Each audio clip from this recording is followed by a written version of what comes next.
Hi friends, good morning. This is Tulasi. Welcome to daily blogs. చిలుకలు చూసారండి, దగ్గర దగ్గర 10 చిలుకలు అయితే వచ్చి మునగ చెట్టు మీద ఉదయాన్నే అసలు ఎంత శబ్దం కిచకిచకిచి అని అరుస్తూ ఉన్నాయండి. చాలా మంచిగా అనిపించింది అనమాట. అప్పుడప్పుడే మనకి వెలుతురు వస్తూ ఉందన్నమాట. 5 o'clock అలాగా ఆ చిలుకల సౌండ్ విని వీడియో అయితే క్లిప్ చేశాను నేను. నిమ్మకాయలు కూడా చెట్టును బాగా వర్షానికి బాగా సైజు వస్తున్నాయండి. ఈరోజు నేను శ్రీకృష్ణుడు నా దగ్గర బాలగోపాలుడు ఉన్నాడనమాట. దోగాడుతూ ఉన్నట్లుగా ఉండే చిన్న ప్రతిమ ఉంది. ఆ ప్రతిమకి ఈరోజు పూజ అది చేసుకుందామని చిన్నగా డెకరేషన్ అలా చేస్తున్నానండి. నాకు తెలిసిన చిన్న కృష్ణయ్య పాట అయితే చెప్పే ముందు ఈరోజు చిన్న నీతి వాక్యం లాంటిది చెప్తానన్నమాట. మీరు కనీసం ఒక్కసారి కూడా నవ్వని రోజు ఏదైనా ఉంది అంటే అది మనం పోగొట్టుకున్న రోజు అండి మన లైఫ్లో. అందుకని ప్రతి ఒక్కరూ రోజు సరదాగా కొంచెం సేపైనా నవ్వుకోండి. ఏవైనా నవ్వు ఎలా వస్తుంది, ఒక్కలమే నవ్వుకుంటే పిచ్చోళ్ళు అంటారు కదా. కానీ ఏవైనా మనకి కామెడీ ఛానల్స్ చాలా ఉంటున్నాయి కదా, అలా పెట్టుకొనైనా సరే కాసేపైనా ప్రతిరోజు నవ్వుకోవటానికి ట్రై చేయండి. కృష్ణుడి పాట పాడుతున్నానండి. ఇది ఊయల్లో వేస్తారు కదా కృష్ణుడిని, అప్పుడు పాడతారనమాట. ఊయలుగుమా కృష్ణ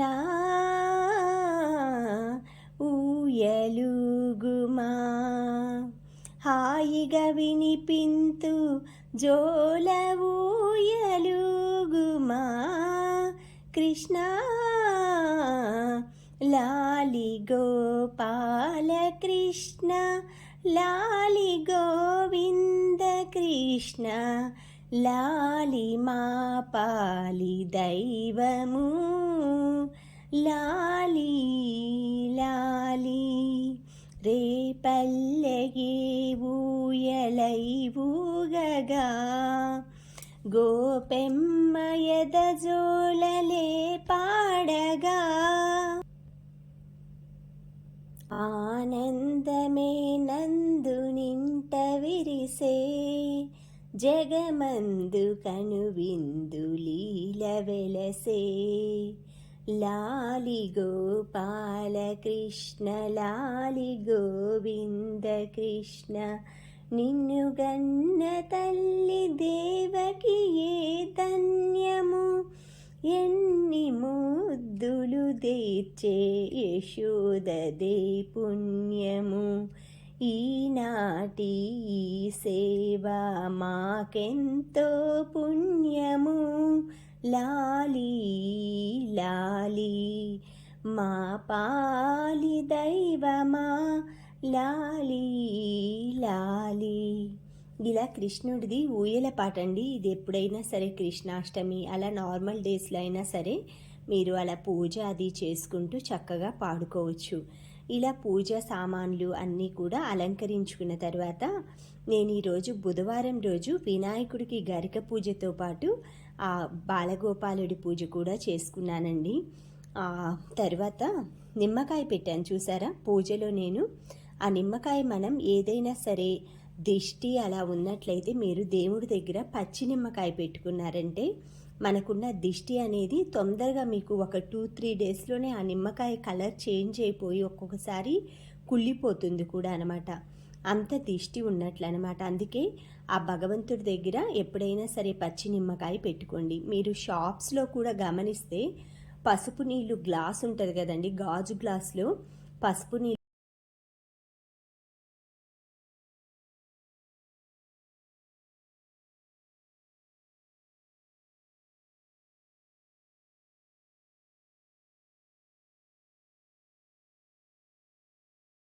పోసి ఒక నిమ్మకాయ వేసి ఎంట్రన్స్లో పెడతారనమాట, దిష్టి అలా తగలకుండా ఉంటుందని. ఇది మా ఫ్రెండ్ వాళ్ళ ఇంటి దగ్గర సెమీ వృక్షం అంటారు కదా అదండి. ఒకసారి మీకు కూడా షేర్ చేశాను. ఆ తర్వాత దొండకాయ కర్రీ చేస్తున్నాను. మనకి దొండకాయలు తొందరగా పండిపోతూ ఉంటాయి కదా, మార్కెట్ నుంచి తెచ్చాక తొందరగా రెడ్ కలర్గా వస్తాయన్నమాట. మీరు అవి ఫ్రై చేశారనుకోండి తినటానికి అంత బాగోదనమాట. అందుకనేసి పండుగ ఉన్న దొండకాయల్ని డివైడ్ చేసేసి పచ్చి వాటిని ఫ్రై చేసుకొని ఆ పండుగ ఉన్న వాటిని కొంచెం పచ్చిమిర్చి టమాటా అలా యాడ్ చేసేసి లైట్గా ఆయిల్లో ఫ్రై చేసి చక్కగా రోటి పచ్చడి లేదు అంటే మిక్సీలో అయినా సరే చట్నీ చేసుకున్నామంటే చాలా బాగుంటుందండి. మనం కర్రీలో వేడిగా రోటి పచ్చడి అలా వేసుకోవటానికైతే ఇది ట్రై చేయండి. తర్వాత ఈరోజు జీడిపప్పు కొంచెం పల్లీలు గుప్పెడు పల్లీలు వేసానండి. వాటితోటి జీడిపప్పు మిఠాయి లడ్డు చేస్తున్నాను. చాలా బాగుంటుందండి. ఇది నేను ఫస్ట్ టైం అయితే మా మేనమామ వాళ్ళ భార్యది వేటపాలెం అన్నమాట. మీకు తెలిసే ఉంటుంది, చినగంజాం వేటపాలెం చీరాల చీరలు ఫేమస్ ఉంటుంది కదా అక్కడ అనమాట. వాళ్ళ ఊరు వేటపాలెం. తను తీసుకొచ్చారనమాట. అప్పుడు నేను టేస్ట్ చేశాను. ఉత్త జీడిపప్పు ముద్దలేనండి. అవి కూడా ఎలా చేస్తారంటే అక్కడ మనకి జీడిపప్పులు తక్కువ క్వాలిటీ ఉంటుందన్నమాట. చిన్న చిన్న పీసెస్ ఉంటాయి. మనం ఇంట్లో చేసుకుంటాం కాబట్టి గుండు పప్పు ఉంటాయి కదా, అవి ఫ్రెష్ క్వాలిటీ అనమాట. అవి తీసుకున్నాను నేను. వాటిని నేను పప్పు గుత్తితోటి ప్రెస్ చేస్తే చిన్న చిన్న ముక్కలు వచ్చాయి. వాటిని మనం ఇలా చేసుకోవటం వల్ల ప్రతి బైట్లో కూడా మనకి ఆ చిన్న చిన్న పలుకులు తగులుతూ క్వాంటిటీ కూడా ఎక్కువ వస్తుందండి. అలా వాళ్ళకి ముక్కలు పప్పు అమ్ముతారనమాట. ఇప్పుడు కూడా అక్కడి నుంచి తెచ్చుకుంటారు వాళ్ళు. చిన్న పప్పు ఒకవైపు అనమాట, ఒక సైజు ఒక కాస్ట్ ఉంటుంది. తర్వాత హై క్వాలిటీ వచ్చేసి మనకి గుండు పప్పు అలా ఉంటుంది. వేటపాలెం అటు జీడి తోటలు, జీడి మామిడి తోటలు అంటారు కదా, వాటి నుంచే జీడిపప్పు వస్తుంది. అక్కడ ఎక్కువగా ఈ పనులే చేస్తుంటారండి. అక్కడి నుంచి ఎక్కువగా మనకి జీడిపప్పు మిఠాయిలు కానీ జీడిపప్పు ప్యాకెట్లు కానీ ట్రైన్లో వెళ్తున్నా కూడా మనకు అప్పుడప్పుడు అమ్ముతూ ఉంటారనమాట. ఈ మధ్య తగ్గిపోయింది, ఎందుకంటే కాస్ట్ పెరిగిపోయింది కాబట్టి లోకల్ మార్కెట్లలో కూడా ఎక్కువగా అంటే రైల్లో అలా అమ్మకుండా అక్కడే అమ్మేస్తున్నారు. ఈ పాకం ఏంటంటే ఎప్పుడైనా సరే మనం వాటర్ ఎక్కువ తీసుకోకూడదండి. మిఠాయికి కానీ జీడిపప్పు ముద్దలకు కానీ పల్లి ముద్దలకు కానీ బెల్లంతోటే చేస్తాను నేను ఎక్కువ స్వీట్లు. చక్కెర అయితే అస్సలు వాడనండి. మనం హెల్తీగా చేసుకుంటున్నాం కాబట్టి ఇంట్లో బెల్లంతో చేసుకుంటే టేస్ట్ బాగుంటుంది, హెల్త్కి కూడా మంచిది. గట్టిగా అలా ఉండలాగా రావాలండి. మనం 2 వేళ్ళకి ఇలా అంటే ఆ పిండి అతుక్కోకుండా ఉండాలి. పాకం అనేది అతుక్కోకుండా ఉంటే మనకు వచ్చినట్లు అనమాట. ఇలా ఈ నురుగంతా తగ్గిపోయి కొంచెం మనకి దగ్గరకు వచ్చే టైంలో ముక్కలుగా చేసుకున్న వాటిని ఈ పాకంలో యాడ్ చేసుకోవాలి. యాడ్ చేసుకున్నాక స్టవ్ ఆఫ్ చేసేసుకోవాలండి. ఆఫ్ చేసి ఒకసారి మొత్తం అంతా కూడా ఆ బెల్లం పాకానికి అంతా పట్టించేసేసుకోవాలి. తర్వాత ఒక ప్లేట్కి నెయ్యి రాసేసి ఆ ప్లేట్లో వేసేసుకోవాలి. కొంచెం సేపు మనం ఆరబెట్టుకోవాలన్నమాట. వేడిగా ఉంటుంది కాబట్టి నేను ప్రెషర్తో అలా విడిగా చేస్తున్నాను. ఆ తర్వాత కొంచెం లైట్గా హీట్గా ఉన్నప్పుడే, మరీ చల్లారినా కూడా మనకు ముద్దలు చేయటానికి రావండి. లైట్గా హీట్ ఉన్నప్పుడు చక్కగా మనకి ఎంత సైజు క్వాంటిటీ కావాలో అంత సైజు ఇలా చిన్న చిన్నవి చేసేసుకొని ఒక 10 మినిట్స్ మనం అలా బయట ఆరబెట్టేసేసి ప్లేట్లో ఏదైనా ఒక గాజు సీసాలో కానీ పప్పు డబ్బాలో కానీ స్టోర్ చేసుకుంటే ప్రతిరోజు కూడా భోజనం చేశాక కానీ లేదా బ్రేక్ఫాస్ట్ చేశాక కానీ రోజుకొకటి లెక్కన తీసుకున్నారంటే చాలా టేస్ట్గా ఉంటుంది. మనకి బయట మిఠాయి ఇవి జీడిపప్పు మిఠాయి అవి వేస్తే ఆ జీడిపప్పులు ఎక్కువ వేస్తారు, షుగర్ యాడ్ చేస్తారనమాట. మనం ఇంట్లో కాబట్టి హెల్తీ వర్షన్లో చేసాము. జీడిపప్పు ఫ్యాట్ అది ఇది అంటారు కాబట్టి కొంచెం రోజుకి ఒక్క ముద్ద తీసుకుంటే హెల్త్గానే మంచిగానే ఉంటుందన్నమాట. టేస్ట్ అన్ని రకాల టేస్ట్లు ఎంజాయ్ చేయాలి కదా. తర్వాత నా దగ్గర ప్లాస్టిక్ డబ్బాలు ఇవన్నీ ఆల్రెడీ మొక్కలు పెట్టుకుంటున్నానండి నేను చాలా రోజుల నుంచి. తర్వాత వైట్ పెయింట్ ముగ్గు వేస్తున్నాను కదా తులసమ్మ చెట్టు దగ్గర. పెయింట్ బాటిల్లో పెయింట్ అయితే వైట్ పెయింట్ ఉంది నా దగ్గర. ఇంట్లో ముగ్గులు కూడా కొంచెం తగ్గిందండి, డల్గా అనిపిస్తున్నాయి. వాటికి కూడా చేసుకోవాలి ఒకరోజు. ఇలా ఈరోజు అయితే ప్లాస్టిక్ బాటిళ్ళకి అన్నిటికీ చిన్నగా సింపుల్గా అండి, మనం పెద్ద పెద్ద డిజైన్స్ ఏం అక్కర్లేదు. చిన్న చిన్న లైన్స్ గీచి అక్కడక్కడ చిన్న చిన్న డాట్స్ పెట్టేసేసుకోవటం. ఆల్రెడీ నాకు పెయింటింగ్ వచ్చండి, శారీస్ పైన పెయింటింగ్ అది నేను నేర్చుకున్నాను అనమాట. ఇలా మనం ఫ్రీ హ్యాండ్ పెయింటింగ్ అంటారు కదా అదనమాట. ఏం లేదు, మామూలుగా విడుతున్న బ్రష్ అయితే ఇంకా మంచి డిజైన్స్ వస్తాయి. నేను ముగ్గు వేసే బ్రష్ తోటి సింపుల్గా ఇలాగా వేసుకుంటున్నాను చిన్న చిన్న ఫ్లవర్స్ టైప్లో. ఇలా పాట్స్ అన్నిటికీ అయితే ఈరోజు కొంచెం బాల్కనీలో లుక్ కొంచెం చేంజ్ చేద్దామన్నట్లుగా. మీరు నా ఈ పెయింట్ వేసే బాటిల్ బ్యాక్ సైడ్ చూసినా ఇప్పుడు అన్నీ ప్లెయిన్గా ఉంటాయి కుండీలు. ఇవన్నీ నేను ఇప్పుడే ఫినిష్ చేసేసుకున్నానండి. దగ్గర దగ్గర నాకు ఒక హాఫ్ అన్ అవర్ కూడా పట్టలేదనమాట అన్నీ వేయటానికి. అంటే ఫ్రీ హ్యాండే కాబట్టి ఎక్కువ కష్టపడక్కర్లే, డాట్స్ పెట్టుకోక్కర్లే, మన ఇష్టం వచ్చినట్లు చేసుకోవచ్చు. ఇవన్నీ బాల్కనీలో ఇలా పెట్టుకుంటున్నాం కదా మనం.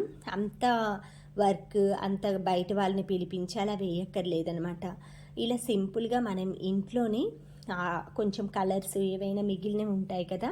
నేను నెయిల్ పాలిష్లు కూడా కొన్ని పాడైపోయి మనకి టైం అది అయిపోతూ ఉంటాయి కదా. వాటిలో ఏం చేస్తానంటే కొంచెం అందులో ఏదైనా ఇంకొక నెయిల్ పాలిష్ మిక్స్ చేసేసుకొని, కొంచెం ఎక్కువ ఉన్న నెయిల్ పాలిష్ కొంచెం కొన్నిసార్లు మనకి గిఫ్ట్స్ కూడా ఇస్తుంటారండి.